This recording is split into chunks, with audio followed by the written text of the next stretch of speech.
بسم اللہ الرحمن الرحیم۔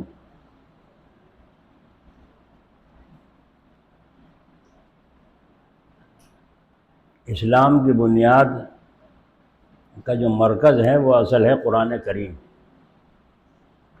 قرآن کریم کی تفسیر ہے حدیث شریف، اور حدیث شریف کے بعد جو درجہ ہے وہ ہے اجماع امت، اور چوتھی چیز ہے قیاس۔ علماء دیوبند کی اور اہل سنت والجماعت کی بنیاد ان چیزوں پر ہے۔ کسی مسئلے کی ضرورت پیش آئے گی تو پہلے قرآن کریم میں تلاش کریں گے، وہاں نہ ملا تو پھر حدیث شریف میں تلاش کریں گے، وہاں بھی نہ ملا تو پھر دیکھیں گے صحابہ کا اتفاق کس پر ہوا ہے۔ اجماع امت کس پر کس بات پر متفق ہو گئی، اور اگر وہ صحابہ سے بھی کوئی بات ثابت نہیں ہے، نیا مسئلہ آ گیا تو پھر کہتے ہیں قیاس۔ قرآن اور حدیث اور اجماع امت ہی کی بنیاد پر قیاس کریں گے، اس مسئلے کا حل تلاش کریں گے۔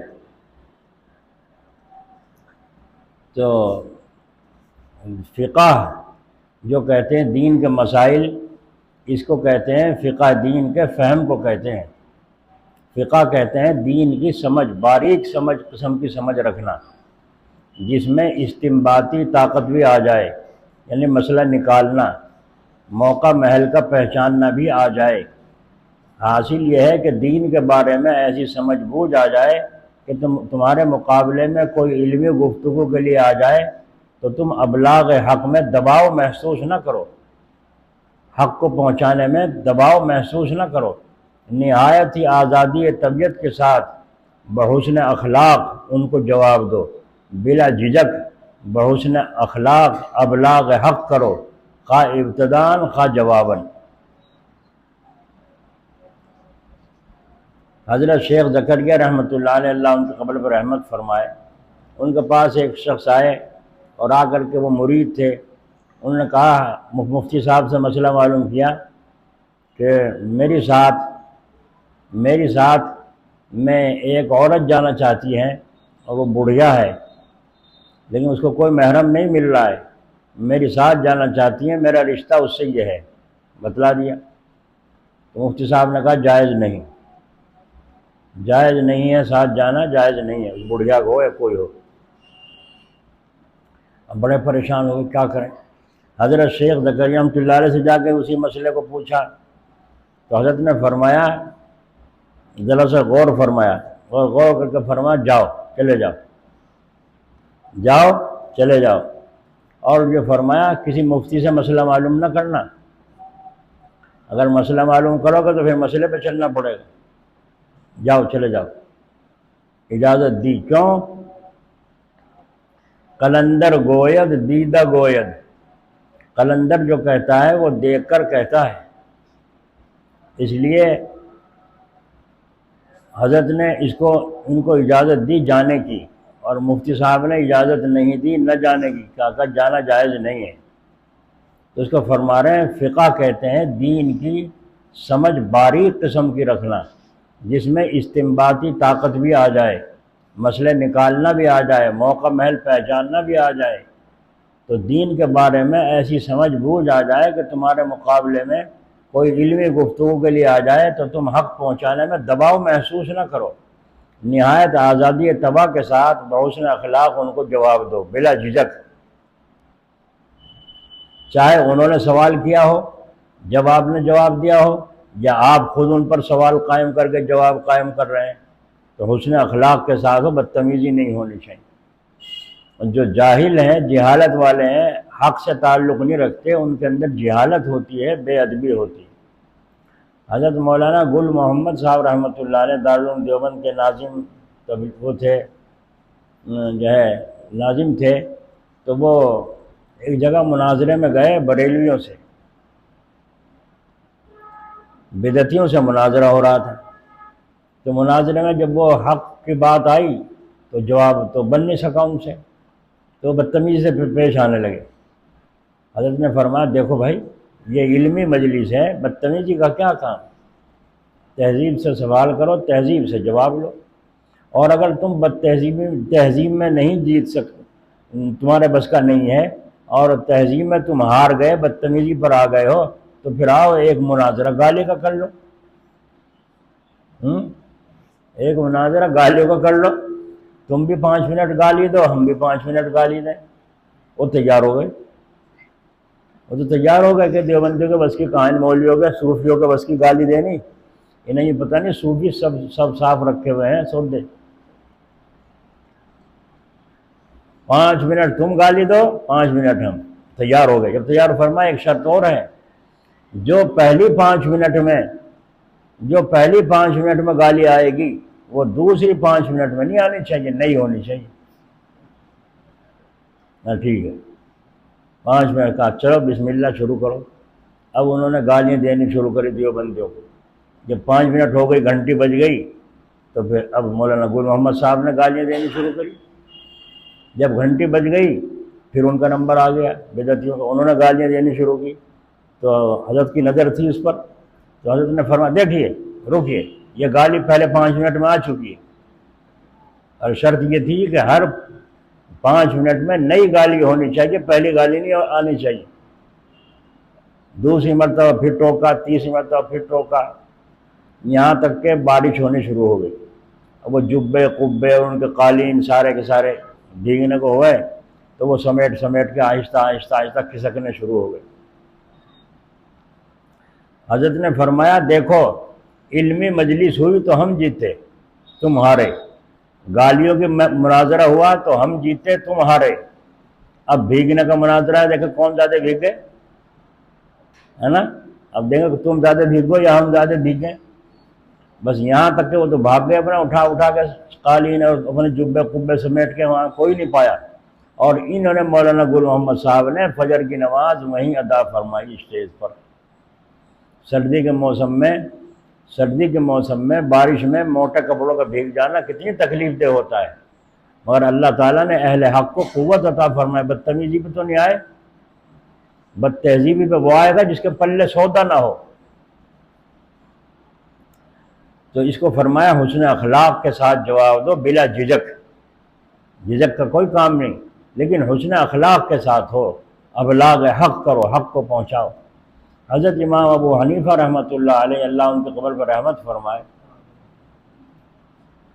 کچھ مولوی عالم اس زمانے کے اور پبلک کو اکٹھی کر کے اور سارے کے سارے لاٹھی لے کے جا چڑھے امام صاحب کے پاس۔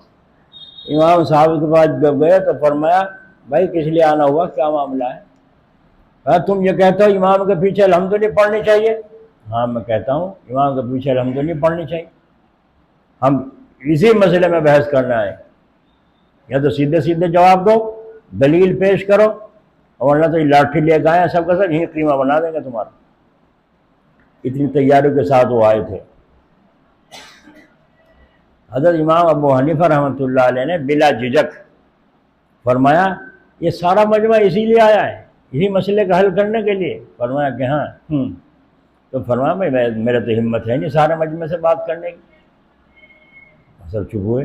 جس پر آپ کا اعتبار ہو اور اس کو چن کر میرے سامنے کھڑا کریں، وہ سوال کرے میں جواب دوں، جو وہ سوال کرے تو اور اس کا جواب میں دوں گا، لیکن سارے مجمع سے بات میں نہیں کر سکتا۔ لوگ کتنے اخلاق کے ساتھ اور کتنی نرمی کے ساتھ اور کتنا بغیر جھجک کے وہ تیار ہو گئے۔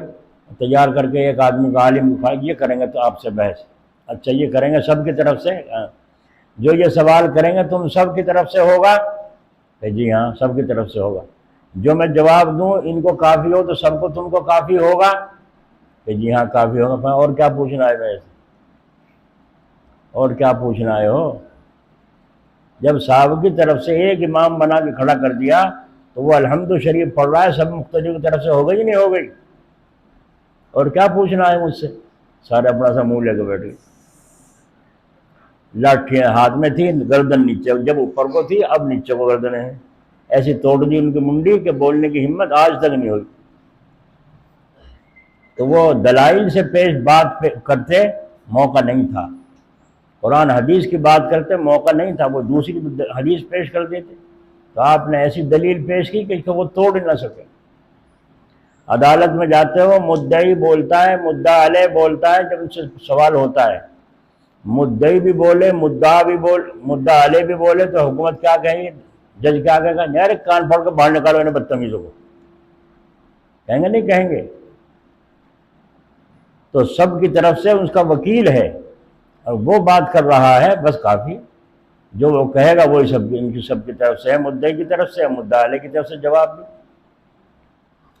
تو اسے کہتے ہیں دین کی سمجھ، اس کو حضرت نے فرمایا ہے فقہ کہتے ہیں دین کی باریک سمجھ، باریک قسم کی سمجھ رکھنا، جس میں استنباطی طاقت، دیکھو قرآن حدیث کے روح سے مسئلہ امام کے پیچھے ہم تو پڑھنے نہ پڑھنے کا حل کر دیا نہیں کر دیا، استنباطی طاقت بھی آ جائے، موقع محل پہچاننا بھی آ جائے، موقع محل پہچان گئے۔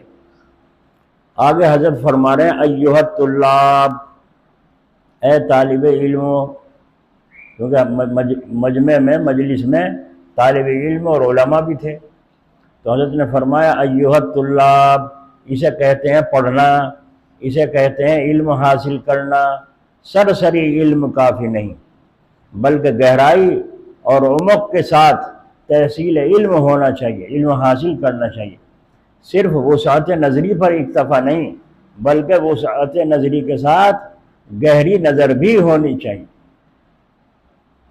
ایک تو ہے معلوماتی علم کہ بڑی بڑی حدیثیں یاد ہیں، بڑے قرآن کی تفسیر کا ماہر ہے، بڑی معلومات کا تاریخ کی کتابوں کا مطالعہ کیے ہوئے بڑی معلومات کا سمندر ہے، تو یہ علمی ہے، تحصیل علم اس نے حاصل کیا ہے، لیکن وسعت نظری نہیں۔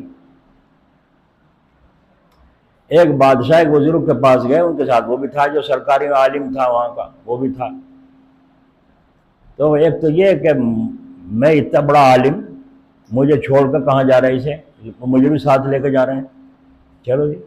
وہ بزرگ بیچارے سادے سے اپنا بیٹھے، ٹیپ ٹاپ کچھ بھی نہیں ہے، بس ان جا کے سلام دعا کہ بادشاہ نے بڑے ادب سے جھکے اور سر میں ہاتھ رکھوایا۔ تو یہ جو مولانا صاحب تھے، سلام تو انہوں نے بھی کیا، مصافحہ تو انہوں نے بھی کیا، مگر دل میں برائی تھی، گراوٹ تھی ان کی طرف۔ کس کے پاس لائے؟ کس کے پاس لائے ہیں یہاں؟ مجھے بات ہوئی ادب کے ساتھ، دعا درود۔ اس کے بعد بادشاہ نے نذرانہ ہدیہ پیش کیا، ایک تھیلی اشرفیوں کی حضرت کی خدمت میں پیش کی، حضرت نے لینے سے انکار فرما دیا، واپس فرما دی۔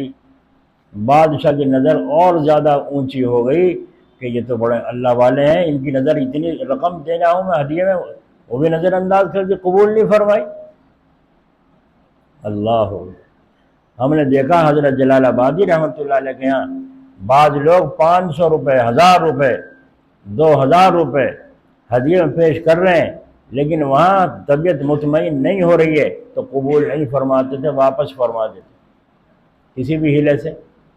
ایک آدمی 5 روپے پیش کر رہا ہے، اس زمانے میں 5 روپے 50 کے بیٹھے تھے، نہیں 50 کے برابر، تو فرمایا اس کے 10 روپے 5 روپے قبول فرما لیتے۔ واہ واہ، سو اس میں کیا ریاکاری ہوگی، اس میں کیا ریاکاری ہوگی؟ یہ حالت تھی۔ اللہ تعالیٰ ان کی قبر پر رحمت فرمائے، ان بزرگوں کی صحبت سے بڑا نفع ہوتا ہے۔ تو حضرت نے سنایا تھا یہ قصہ بھی کہ انہوں نے کہا، بادشاہ اور معتقد ہو گیا کہ تو بڑے اللہ والے ہیں، دیکھا مولانا صاحب کتنا اللہ کا مقبول بندہ ہے، دنیا سے ذرا بھی لگاؤ نہیں ہے۔ ہاں جی ہاں جی تو کہہ دیا، مگر دل میں وہی ہے، یہ کیا ہے میرے سامنے، پدی نہ پدی کا شوربہ۔ مولانا صاحب سے رہا نہ گیا۔ بعد سلامت، اگر اجازت ہو تو میں حضرت صاحب سے ایک سوال پوچھ لوں؟ فرمایا اجازت ہے، پوچھ لو۔ تو کہا حضرت یہ کچھ معلوم کرنا چاہتے ہیں، فرمائیے کیا معلوم کرنا ہے؟ فرمایا آپ نے جو یہ بادشاہ کا ہدیہ نذرانہ واپس کر دیا، یہ تو حدیث کے خلاف ہے، ہدیہ قبول کرنا سنت ہے، تو آپ نے سنت کے خلاف کیا۔ اور اگر آپ یوں کہیں کہ مجھے ضرورت نہیں تو یہ آپ کی ریاکاری ہے، دھوکے بازی ہے، بناوٹ ہے، حدیث شریف اس کے خلاف ہے۔ ان بزرگوں نے فرمایا کیا حدیث خلاف ہے، میرے اس نہ لینے پر کیا حدیث ہے؟ تو ان عالم صاحب نے کہا کہ حضور اکرم صلی اللہ علیہ وسلم نے ارشاد فرمایا جب جو آدمی بوڑھا ہوتا جاتا ہے اس کی دو چیزیں جوان ہوتی جاتی ہیں، یہ اللہ کے رسول کا فرمان ہے۔ جو آدمی بوڑھا ہوتا جاتا ہے اس کی دو چیزیں جوان ہوتی جاتی ہیں، اور وہ کیا ہیں؟ ایک تو لمبی امیدیں، لمبی امیدیں، ذرا یوں بھی کر لوں، ذرا یہ بھی کر لوں، ذرا پوتے کی شادی بھی کر دیکھ لوں، ذرا سا یہ بھی کر لوں، ذرا مکان یہاں کو، لمبی لمبی امیدیں پالان۔ جو بوڑھا ہوتا جاتا ہے، جوانی میں تو کوئی فکر نہیں، اب بوڑھا ہوتا چلا گیا تو چلنے لگا تو اب یہ طلب بڑھ گئی۔ ایک تو یہ، دوسری چیز یہ ہے کہ مال کی محبت، مال کی محبت۔ تو اور آپ نے جو یہ واپس کیا اس حدیث کے خلاف، آپ بوڑھے ہیں تو آپ کے اندر طلب اور زیادہ ہونی چاہیے ہے کہ حدیث کے مطابق، تو یہ ہدیہ آپ نے جو رد کیا ہے کہ بناوٹ ہے، یہ ریاکاری ہے۔ تو جب یہ کہا تو ان بزرگوں نے جواب دیا، دیکھو وہی جواب جو ابھی سمجھایا گیا تھا، حسن اخلاق جواب دو بلا جھجک۔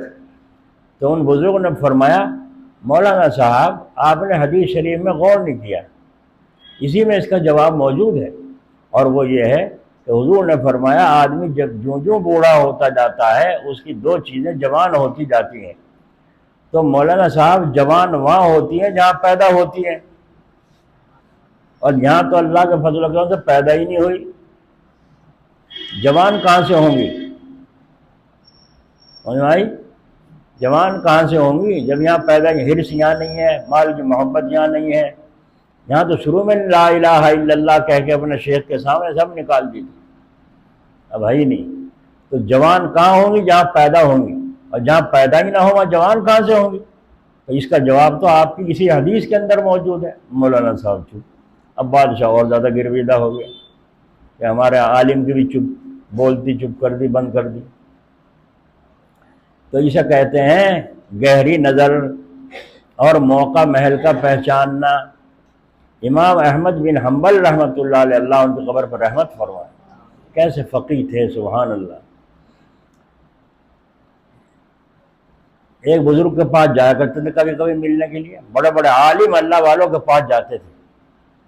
اب نہیں رہا یہ معاملہ، اب تو مولوی سب سے زیادہ سمجھے اپنے آپ کو میں اللہ والا ہوں، کیونکہ تقریر 5 گھنٹے کروا لو، جی میں تو جلسوں میں جانا ہی چھوڑ دیا، اور خاص طریقے سے اسی واسطے کہ جلسوں میں وہ مولوی زیادہ مقبول ہے جو زیادہ اچھلے کودے، اچھلنا کودنا ہمارے بس کا نہیں بھیا، کیسے کریں، پورا پھاڑیں گے، بات سمجھنا سمجھانا کسی کو ہے نہیں۔ ایک جگہ 4 آدمی بیٹھے تھے، ایک میں تھا، 3 اور تھے، اور سب مجمع چلا گیا، مگر مولانا صاحب کو 1 گھنٹہ تقریر کرنی تھی، کرایہ لینا تھا نا، لاؤڈ اسپیکر چل رہا ہے رات کے 1 بجے اور تقریر چل رہی ہے۔ اب میں تو بیٹھا تھا دعا کے بعد چلوں گا، دوسرے جو بیٹھے تھے وہ 2 آدمی 3 آدمی، ان میں ایک تو تھا لاؤڈ اسپیکر والا اور 2 تھے شامیانہ والے، اور محلے والا کوئی نہیں تھا، اور تقریر برابر ہو رہی۔ بتاؤ ایسے تقریر سے مغز مارنے سے کیا فائدہ ہو؟ ٹیوبویل چلا دو اور کھیت میں جائے نہیں تو کچھ فائدہ ہے اس کا؟ اس لیے جو جلسوں میں اچھلے کودے اس کو وہ مقبول ہے جلسوں میں، اس لیے ہم نے جانا ہی چھوڑ دی۔ بہرحال تو وہ ایک عالم صاحب کہنے حضرت میں بھی ساتھ چلوں، امام صاحب نے فرمایا تم کیا کرو گے، تم اپنا کام کرو۔ نہیں حضرت میں ساتھ چلنا چاہتا۔ اچھا چلو تو صحیح، دیکھو کچھ بولنا نہیں، جہاں جا رہے ہیں وہاں بولنا نہیں، بزرگوں کے سامنے بولنا نہیں چاہیے، خاموش رہنا چاہیے، باادب ہو کر بیٹھنا چاہیے۔ بہت اچھا چلے۔ اب حضرت امام احمد جو علم کے دریا تھے، علم کے سمندر تھے، اس اللہ والے کے پاس جا کے خاموشی سے باادب بیٹھ گئے، جو وہ کچھ بات ہو رہی ہے وہ سن رہے ہیں، تھوڑی دیر بیٹھنا چل جانا۔ یہ جو مولانا صاحب تھے ان کے لگی بے چینی، ان کے بے چینی لگی کہ جو بھی آوے سر جھکا کے بیٹھ جائے۔ بھائی کچھ چھیڑا چھاڑی تو کرو، کچھ پوچھو تو اچھے تو صحیح۔ ان عالم صاحب نے کہا حضرت ایک مسئلہ معلوم کرنا ہے، کتنے مال پر کتنی زکوٰۃ فرض ہوتی ہے، کتنے مال پر زکوٰۃ فرض ہوتی ہے؟ ان بزرگوں نے فرمایا دیکھ پتہ تھا کہ جو امام صاحب ساتھ میں ہیں تو ان سے مسئلہ پوچھتا، مجھ سے کیوں پوچھ رہا ہے؟ پیر صاحب جو ہیں بزرگ اللہ والے مسئلے مسائل کے لیے نہیں ہیں، مسئلے مسائل مفتیوں سے پوچھو۔ اسی لیے جلال آباد حضرت کے یہاں کوئی آگے مسئلہ پوچھتا تو حضرت فرماتے مفتی صاحب کے پاس جاؤ، مسئلہ مفتی کا حق ہے بتانے کا، پیر صاحب کا حق نہیں ہے۔ اللہ اکبر۔ تو اگر وہ یوں نہ کہتے تو میں بھی آج آپ کو نہ سناتا، میں بھی یوں کہتا تم میرے مرید ہو تو میرے سے پوچھا کرو، دوسرے سے کیوں پوچھتے ہو؟ لیکن وہاں کیا فرما رہے ہیں؟ شیخ اس کام کے لیے نہیں ہے، مسئلہ پوچھنا ہو تو مفتی صاحب کے پاس جاؤ۔ حضرت کتنے مال پر زکوٰۃ فرض ہوتی ہے؟ یعنی اپنی قابلیت دکھانے کے لیے، جب عالم ہے تو پوچھنے کی کیا ضرورت؟ جب بے ہودہ سوال ہوا نہ ہوا۔ ان بزرگ نے فرمایا کتنے مال پر کتنی زکوٰۃ فرض ہوتی ہے اس کو تو آپ جانیں، یعنی عالم، اس کو تو آپ جانیں۔ میں تو یہ کہتا ہوں کہ ایسے آدمی کو سرکار نے، بادشاہ نے، حکومت نے سزا کیوں نہیں دی؟ اس نے مال جمع کر کے رکھا کیوں؟ جب اس کی ضرورت کا نہیں ہے جوڑ جوڑ کر رکھا کیوں ہے؟ ایسے آدمی کو تو سزا ملنی چاہیے، اگر یہ جوڑ کر نہ رکھتا کسی غریب کا کام آتے۔ اب چپ، جب چپ ہو گئے باہر آ گئے، امام صاحب نے کہا میں نے کہا نہیں تھا بولنا نہیں، سن لیا، مل گیا جواب؟ نہیں مل گیا؟ صحیح جواب دیا نہیں دیا؟ ہم تو پیر ہیں، ہم تو صوفی ہیں، ہم تو سب صاف کر چکے، ہمارا پلہ ہے ہی نہیں۔ لنگے زیر لنگے بالا، نے غمے دزد نے غمے کالا۔ ایک لنگی اوپر ہے بھائی، ایک نیچے ہے، ہمیں نہ صندوق کا فکر نہ کہیں کا فکر۔ اور تم ہم سے یہ پوچھ رہے ہو زکوٰۃ کتنے مال پر فرض ہوتی ہے؟ اس کو تو عالم بتائیں گے، تم جانو۔ اشارہ کر دیا، یعنی میں سمجھ گیا ہوں تم عالم ہو، ویسے ہی نہیں ہو ٹھٹ، اس کو تو تم جانو۔ میں تو یہ کہتا ہوں کہ حکومت نے ایسے آدمی کو جس کے پاس اتنا مال جمع تھا سزا کیوں نہیں دی؟ کیوں جمع کر کے رکھا اس نے؟ جس کے پاس مال جوڑنے کا شوق ہے نا، اسے کوئی آگے کہنا جی 100 روپے دے دیے، گھر میں مہمان آ گئے ہے نہیں بھائی کیا بتاؤں، میں تو خود ہی پریشان ہوں، جھوٹ بول رہا ہے، 100 روپے نہیں دے رہا ہے۔ اس کی نیت ہے دینے کی؟ نہیں ہے۔ تو اس نے جو جوڑ جوڑ کے اتنے رقم رکھ، اور کوئی مکان کوئی دکان اگر بکتی نظر آ جائے یا گاڑی سستی سی فوراً خرید لے گا، بھی 100 روپے نہیں دیے گا۔ تو ٹھیک کہا بزرگوں نے نہیں کہا، اس کو تو تم جانو کس پہ زکوٰۃ فرض ہے کس پہ نہیں ہے۔ یہاں تو شیخ ہیں، پیر صاحب ہیں، بزرگ ہیں، صوفی ہیں، فقیر ہیں، درویش ہیں، ہمیں تو یہ بتاؤ ایسا آدمی کو سزا ملنی چاہیے نہیں ملنی چاہیے؟ جو غریب تو بھوکے پڑے ہیں، پریشان حال ہیں، اور یہ پیسے جوڑ کے رکھ رہا ہے مال کی زکوٰۃ کا مسئلے پوچھتا پھر رہا ہے۔ آئی سمجھ میں بات؟ اس سے ایک مسئلہ اور سمجھ لینا، کبھی اوندھی سمجھ کے جاؤ کہ پیسہ جوڑنا جائز نہیں۔ پیسہ جوڑ کے رکھنا جائز ہے، اڑی بھیڑ میں کام آئے گا تو پھر کہاں سے پڑے گی ضرورت، کہاں ڈھونڈتے پھرو گے، کس سے مانگتے پھرو گے؟ اب آج آخر لوگ کہتے ہیں جی ایک آدمی سے کہہ رکھا تھا، انہوں نے وعدہ کر لیا تھا دعا کر دو وہ پیسے دے دے، بس سارے تو مانگتے دے دے دے دے، لا لا لا، دینے والا کہاں سے آئے گا؟ جو لے لیتا ہے دیتا نہیں، جو لے لیتا ہے دیتا نہیں۔ اس لیے ہم نے بھی ٹکر کھا رکھی ہیں۔ اب ہم یوں کہتے ہیں کہ اول تو دو نہیں، اور اگر دو تو یہ نیت کر لو کہ آویں گے آ جائیں گے، نہیں تو نہیں سی۔ اگر یہ ہمت ہو تو دو ادھار، ورنہ مت دو۔ پتہ نہیں کتنے آتے ہیں پڑھے لکھے بھی، امام بھی، جن سے انہوں نے جوڑ جوڑ کر رکھے تھے، کسی کو دے دیے ساجہ کر لو اور یہ کر لو، اور وہ جب خاجہ ہوا ساجے کی ہنڈیاں چوراہے پہ پھٹی، اب پتہ چلا حقیقت کا۔ یہ تو امام صاحب نے بھی اتنے پیسے جمع کر رکھے تھے، اب پتہ چل رہا ہے۔ تو اس لیے اگر کسی کو دو تو اس نیت سے دو کہ واپس آنے کے لیے، آ گئے تو ٹھیک ہے، نہ آئے تو مجھے کوئی پریشانی نہیں ہوگی۔ اچھا یہ ایک بات۔ دوسری بات یہ ہے کہ جو پیسے پاس رکھنا ضروری ہے، آج کے زمانے میں ایمان کا بچاؤ ہے، یہ بھی یاد رکھیو، کبھی جا کے صوفی بن جاؤ، اللہ والے بن جاؤ۔ اور جا کے سارا زیور اور سارا روپے بینک میں سے نکال کے کہنا آج تو ہم مجلس میں سن کے آئے بھائی چھوڑو دنیا کو، اللہ مالک ہے سب۔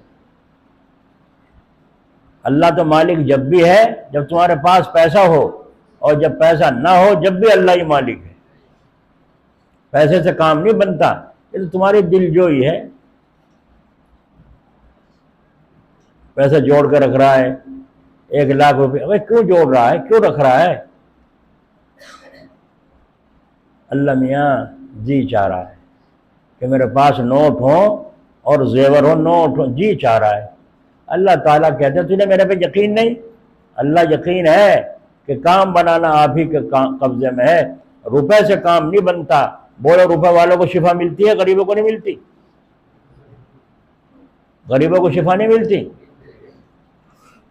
تو مال سے تو کچھ حاصل نہ ہوا، پتہ نہیں کتنے آتے ہیں۔ بڑے بڑے چیک اپ کرائے، دلی ایک دفعہ گیا میں تو وہ بیچارے کہیں جی 5 منٹ کا وقت دے دو، یہیں راستے میں ہے، گاڑی روک کے وہاں چلے گئے۔ ایک لڑکا یہاں اس کے گلے میں مشین سی پڑی ہے، اور یہ پڑا نوجوان لڑکا، کہنے لگے لائے اٹھا کے اتنے سارے کاغذ، کہ دیکھو کتنے ہسپتالوں کے دلی کے سب جگہ کے چیک اپ ہیں، اس کی نس نس چیک ہو چکی ہے، ہر جگہ جہاں جاتے ہیں وہیں چیک اپ، جہاں جاتے ہیں وہیں چیک اپ، لیکن مرض کا پتہ نہیں چلتا کہ اس کے یہاں درد کیوں ہے، یہاں درد کیوں ہے۔ اب یہ کیا ہے گلے میں؟ کہنے یہ مشین ڈالی ہے کسی ڈاکٹر نے، 6 گھنٹے کے بعد یہ مشین سے پتہ چلے گا کہ درد کیوں ہے۔ اور انہوں نے کہا 6,000 روپے اس کی فیس ہے اس زمانے میں، 25 سال کی بات ہوگی، 30 سال کی۔ میں نے کہا عجیب بات ہے بھائی۔ تو میں نے کہا بھائی تو پھر علاج چل رہا ہے، میں کیا کروں؟ کہ جی دعا کر دو۔ میں نے کہا دعا کروانے کی بات الگ ہے، اگر دعا کروانی ہے تو پھر میری ماننی پڑے گی۔ کہنے جی بتاؤ کیا کہو۔ ایک لڑکا بھاگا پھر رہا تھا بہت اس کے دیکھ بھال میں، ادھر سے ادھر۔ یہ کون ہے؟ اس کا سالہ ہے، شادی ہو گئی اس کی؟ ابھی نہیں ہوئی، رشتہ ہوا ہے، جس کا سالہ لگتا ہے یہ ہے۔ اچھا، میں نے کہا ایک تو اسے کم سے کم 3 دن کے لیے جماعت میں بھیج دو، اب وہاں جا کے یہ دعا کرے، بڑا محبت دکھا رہا نا یہ، تو 3 دن کی قربانی دے، جا کے اللہ کے راستے میں دعا کرے، دعا قبول ہوگی، اللہ کے راستے میں نکل۔ دوسرا کام یہ کرنا ہے اس کو، تو میں نے جب ہی تسبیح دی اس کے ہاتھ میں لڑکے کے، میں نے کہا یہاں تسبیح لے کے چلا ہاتھ میں، اور یہاں دل پہ ہاتھ رکھ لیں یہاں اپنے، اور یہاں بیٹھ کے پڑا لیٹا یوں پڑھ، اللہ اللہ اللہ۔ اس نے پڑھنی شروع کی، تقریباً 10-20 دفعے پڑھے ہوگے، اس سے نہیں پڑھی گی، اتنا لاغر اتنا کمزور ہو گیا تھا۔ میں نے کہا چلو اب تو بسم اللہ شروع کروا دی میں نے، اب اس کو صبح دوپہر شام اس کو لگانا، ایک تسبیح ضرور پوری ہونی چاہیے، نہ پڑھ سکے چھوڑ دے، پھر جب سانس صحیح ہو جائے پھر پڑھے۔ اور میں نے کہا میں یہیں ہوں 3 دن تک دلی میں، 3 دن کے بعد مجھے فون کرنا۔ ایک تیسری چیز اور بتائی، یا تو 2 روٹی یا 1 روٹی یا 1 روپیہ روزانہ اس کے نام سے صدقہ کرو۔ 1 روپے کا موقع 1 روپیہ، 1 روٹی کا موقع ہو 1، 2 کا موقع ہو 2 روٹی اس کی طرف سے روزانہ صدقہ کرو۔ 3 دن جماعت میں اس کو بھیج دو لڑکے کو، اس کو جو بھاگا پھر رہا ہے، یہ بڑا چاہنے والا ہے، اس کی قربانی زیادہ لگے گی۔ دوسرے یہ ذکر جو میں نے بتایا، یہاں ہاتھ رکھ کے اس کو پڑھواؤ۔ تو دوسرے دن ہی فون آیا، الحمدللہ آج اپنے آپ چل کر بیت الخلا گیا ہے۔ دیکھا اللہ کے نام کی برکت، اور حضور پاک علیہ السلام کا فرمان کہ اپنے بیماروں کا صدقے سے علاج کرو۔ تو یہ ہے اللہ کے نبی صلی اللہ علیہ وسلم کے فرمان پر عمل کرنا اور یقین کرنا۔ اللہ تعالی ہمیں توفیق نصیب فرمائے۔ کہاں سے چلی تھی بات؟ ہے کسی کو یاد؟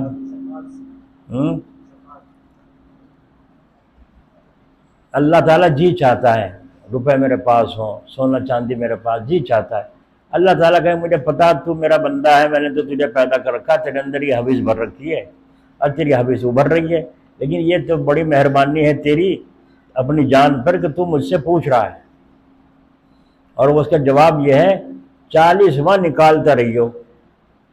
اگر تو 40واں نکالتا رہے گا تو ان روپوں کا، اس زیور کا زہر نکلتا رہے گا، تجھے نقصان نہیں ہوگا۔ یہ اللہ تعالیٰ نے نسخہ بندوں کو عطا فرمایا۔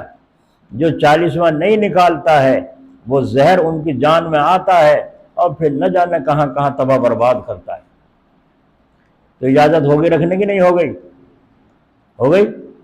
حضور اکرم صلی اللہ علیہ وسلم کا قصہ سنتے ہیں، 2 مہینے 3 مہینے ہو جاتے تھے، گھر میں چراغ نہیں جلتا۔ بھائی ایک ہی بات سنی، دوسری نہیں سنی کہ آپ صلی اللہ علیہ وسلم سال بھر کا خرچہ غلہ وغیرہ کا بیویوں کے گھروں میں بھیج دیا کرتے تھے، یہ تمہارا سال بھر کا خرچہ ہے، اسے بھی تو بیان کرو۔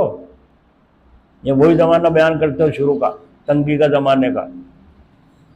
اونٹنیاں کیا تھی، بکریاں کتنی تھی، جناب رسول اللہ علیہ وسلم کے باندی کتنی تھی، غلام کیا تھے، یہ بھی تو حدیث میں واقعات موجود ہیں۔ آپ صلی اللہ علیہ وسلم گھر میں تشریف لائے تو دبے دبے پاؤں، عشاء کے بعد دیر سے آئے مسجد سے، اتنے بیوی صاحبہ سو گئی، تو دبے دبے کیواڑ کھولے، اندر پہنچے تو جا کے تلاش کیا کھانے کو، کچھ برتن وغیرہ دیکھا تو خالی ہیں، کچھ نہیں ہے، کچھ نہیں ہے گھر میں۔ ایک بکری کھڑی تھی، بکری کے پاس برتن لے کے پہنچے، آپ نے اس کی دعا، برتن بھر گئے، برتن بھر گیا۔ بیوی صاحبہ کی آنکھ کھل گئی، دیکھ رہی ہیں۔ ان کا اس کے نیچے دودھ ہے کہاں؟ اے تو برتن بھر دیا اس نے۔ بیوی صاحبہ نے بھی پیا، آپ نے بھی پیا۔ تو دیکھو اللہ کے نبی صلی اللہ علیہ وسلم کا یہ زمانہ بھی گزرا ہے، اور ایسی چادر جو یمن کی چادر تھی، سفید چادر، سرخ دھاریاں اس کے اوپر پڑی ہوئی ہیں، بولو ایسی چادر جب سرکار مدینہ صلی اللہ علیہ وسلم اوڑھی ہوگی، صحابہ قربان ہو گئے ہوں گے نہیں حسن پر، کتنے حسین معلوم ہوئے ہوں گے سرکار۔ ہم یہ سوچیں اللہ والے تو ایسے رہیں سڑبنگ، تو تم نے سڑبنگوں کو دیکھا ہے، اللہ والوں کو کہاں دیکھا ہے؟ داڑھی میں کنگھا کرنا سنت کیوں ہے؟ آپ صلی اللہ علیہ وسلم کسی نے باہر سے آواز دی، باہر جانے لگے تو ایک پلیٹ میں پانی بھر رہا تھا، اس پلیٹ میں آپ نے اپنا چہرہ دیکھا، کنگھا کرا، داڑھی صحیح کی، اماما صحیح کر کے جانے لگے، تو فرمایا حضرت عائشہ رضی اللہ عنہ نے، یا رسول اللہ صلی اللہ علیہ وسلم، جو آیا ہوگا آپ کا امتی ہوگا، ایمان والا ہی ہوگا، آپ کو اتنے صفائی ستھرائی کی سنگار کی ضرورت کیا ہے جس طرح بن سنور کا باہر جا رہے ہیں؟ تو فرمایا ضرورت ہے، ہو سکتا ہے میری پگڑی اول جلول ہو رہی ہو اور دیکھنے والے کو اچھی نہ لگے، اور اس کی نگاہ میں ہماری وقت میں گراوٹ پیدا ہو جائے، تو سرکار کی سنت ثابت ہو گئی نہیں ہوگی؟ خوشبو لگانا سنت کیوں ہے؟ آپ صلی اللہ علیہ وسلم نے فرمایا خوشبو اور عورت اور میری آنکھوں کی ٹھنڈک نماز میں ہے، یہ 3 چیزیں اللہ نے مجھے محبوب کر دی ہیں۔ اس لیے عورتیں کمزور ہوتی ہیں، ان سے محبت یوں ہے کہ ان کی دیکھ بھال کرو، وصیت فرمائی عورتوں کی دیکھ بھال کرو، ان کی دل جوئی کرو، یہ تمہارے پاس مثل قیدی کے ہیں، جیسے قیدی قید میں تمہارے پاس جو دو گے لا کے وہ کھاوے گی، جیسے پہنا کے لا کے دو گے پہنے گی، جی جہاں دوا کرو گے وہاں دوا چلے گی، ورنہ نہیں۔ یہ تمہارے پاس مثل قیدیوں کے ہیں، اس لیے عورتوں کے بارے میں میری نصیحت وصیت کو قبول کرو۔ سمجھ میں آ گئی؟ مال کا جمع کرنا گناہ نہیں ہے، گناہ ہے؟ جو گناہ سمجھتا ہو جا کے نکال دو گھر میں سے آج سب باہر۔ بس آپ صلی اللہ علیہ وسلم کا ایک لکڑی کا پیالہ تھا، بھائی ایک ہی رکھ لیو تم بھی، حدیث میں ہے نا یہ۔ تو حدیث کو سمجھنے کے لیے سمجھ کی ضرورت ہے۔ اس کو فرما رہے ہیں حضرت ایھا الطلاب، اسے کہتے ہیں پڑھنا، اسے کہتے ہیں علم حاصل کرنا۔ سرسری مولوی بننا علم کافی نہیں ہے، بلکہ گہرائی کے ساتھ علم حاصل ہونا چاہیے۔ صرف وسعت نظری پر اکتفا نہیں، بلکہ وسعت نظری کے ساتھ گہری نظر بھی ہونا چاہیے۔ جناب رسول اللہ صلی اللہ علیہ وسلم کا ارشاد ہے فقیہ واحد اشد علی الشیطان من الف عابد، مشکات شریف کتاب العلم کی یہ حدیث ہے۔ فقیہ فرمایا فقیہ واحد، ایک، یہاں محدث نہیں کہا، یعنی جس میں دین کی باریک سمجھ بوجھ رکھی ہوئی ہے، جس کے اندر دین کی باریک سمجھ بوجھ رکھی ہوئی ہے، وہ 1000 عابدوں سے زیادہ شیطان پر بھاری ہے۔ آئی نہیں سمجھ میں؟ آئی نہیں؟ عابد تو بن سکتے ہو اور عالم بھی بن سکتے ہو، عابد بھی بن سکتے ہو، مگر فقیہ بننا بڑا مشکل کام۔